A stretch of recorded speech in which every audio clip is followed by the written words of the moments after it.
கனகதாராக்கு கல்யாணம் ஃபைனலைஸ் பண்ண போறேன்னு கேள்விப்பட்டேன். ரொம்ப சந்தோஷம். நேக்கு இருப்பு கொள்ளல, அதான் உடனே கிளம்பி வந்துட்டேன். இதுல ஒரு நல்ல விஷயம் என்னன்னா, வைதிகம் பார்க்குற பிள்ளைய அமைஞ்சது மட்டும் இல்லாம பேரும் வைத்தீஸ்வரன். எப்படி கூடி வந்திருக்கு பாருங்க. எல்லாம் பொருந்திருக்குன்னா கல்யாண சாப்பாட்டுக்கு ரெடி ஆகிட வேண்டியதுதான். அடுத்தது நிச்சயதார்த்தம் தானே. கனகதாரா அந்த பையனை பார்க்க கூட இல்ல. உங்களுக்கு பிடிச்சிருந்தா எனக்கு பிடிச்சா மாதிரிதான் சொல்லிட்டா. Very good. இந்த காலத்துல இப்படி ஒரு பொண்ணை பார்க்கறதே ரொம்ப அபூர்வம். இந்த விவாகம் பண்ணிக்கிறதுக்கு முன்னாடி பொண்ணும் பையனும் ஜோடியா நின்னா மற்றவாழ்கிட்ட அவ என்னன்னு இன்ட்ரோடியூஸ் பண்ணிப்பா. அதான் உட்பின்னு சொல்லிக்கிறா, மை லைஃப் பார்ட்னர்னு வேற சொல்லிக்கிறா.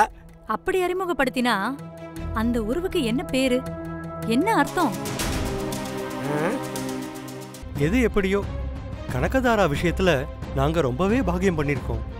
எங்க பேச்ச அவ என்னைக்குமே மீறினதும் இல்ல, நாங்க கிழிச்ச கோட்டை அவ என்னைக்குமே தாண்டினது கிடையாது.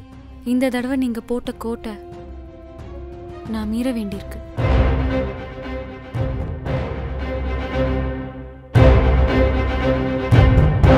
இப்ப ஊரே அப்படித்தானே இருக்கு. ஊரோட ஒத்து போறதுல எந்த தப்பு இல்லை. ஊரே தப்பு பண்ணினா நாமளும் தப்பு பண்ணணுமா என்ன?